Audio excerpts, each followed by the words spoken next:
আমি তো টিকিয়া করে খাওয়ালাম, এবার আমায় কিছু খাওয়াও করে। আজ তাহলে আমার রান্না করার পালা। আজ বানাবো লিট্টি, যেটা দুজনেরই আমাদের খুব প্রিয়।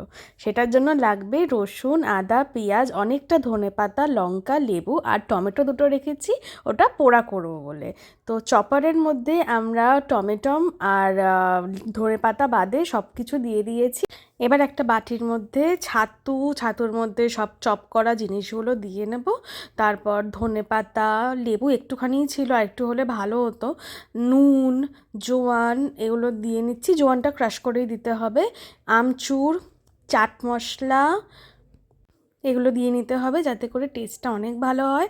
আর একটু আচার দিয়ে নিতে হবে, এটা তো বাইরের কেনা আচার, আপনারা চাইলে ঘরের আচারই দেবেন, কারণ ঘরের আচারের টেস্টের মতন টেস্ট আর কোথাও হয় না। তারপর আমরা অনেকটাই সর্ষের তেল দিয়ে নেব এটার মধ্যে, কাঁচা সর্ষের তেল। তারপর আটিগুলোকে আলাদা করে দিতে হবে। এবার আমরা সব কিছুকে ভালো করে মেখে নেব। মাখতে গিয়ে যেটা বুঝলাম যে আমি দিয়েছি তেলটা কম, আর একটু বেশি করেই তেল দিতে হবে। আর বর বললো একটু লঙ্কা দিয়ে দাও, কারণ ও ঝাল খেতে খুবই ভালোবাসে। লঙ্কা দেওয়ার পর লঙ্কাগুলোকে ভালো করে ডলে ডলে মেখে নিতে হবে, যাতে পুর হয়ে গেলে আটাটা না ফেটে যায়। তাই জন্য ভালো করে হাত করে চেপে চেপে মেখে নিচ্ছিলাম। এবার চলো যাই টমেটোমের চাটনি বানাতে। প্রথমেই টমেটোগুলোতে সর্ষের তেল মাখিয়ে আমরা জালিতে বসিয়ে দেবো এগুলোকে পোড়া হওয়ার জন্য।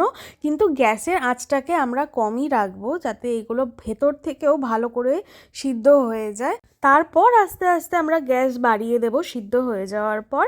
আর গ্যাস আমরা বাড়িয়ে এখানে দেখছো কেমন ভালো পুড়িয়ে নিয়েছি।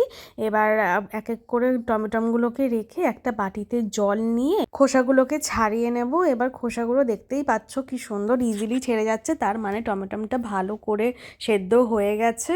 এবার চপারে করে এগুলোকে আমরা পেস্ট করে নেব। তার আগেই আমরা একটু একটু করে আদা রসুনের যে চপ ছিল ওগুলোও দিয়ে নিয়েছি, পেঁয়াজও আছে তার মধ্যে টমেটম, ধনে পাতা দিয়ে নিয়েছি, চাট মশলা, আমচুর পাউডার, বিট নুন, নর্মাল নুন আর একটুখানি কাঁচা সর্ষের তেল দিয়ে নেব। তোমরা পারলে একটু লেবুও দিও, আমার কাছে ছিল না বলে দিতে পারিনি।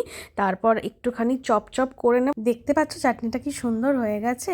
আর আমরা আটা মাখার সময় নুন আর জোয়ান আর সর্ষের তেল দিয়ে মেখে নিয়েছিলাম, দিয়ে 25 মিনিট সেট হতে দিয়েছিলাম। তারপর দেখতে পাচ্ছ যেরকমভাবে আমি লেচিগুলো ছোট ছোট করে একটা বাটির শেপে দিয়ে পুরগুলো ভরে নিলাম ঠেসে ঠেসে।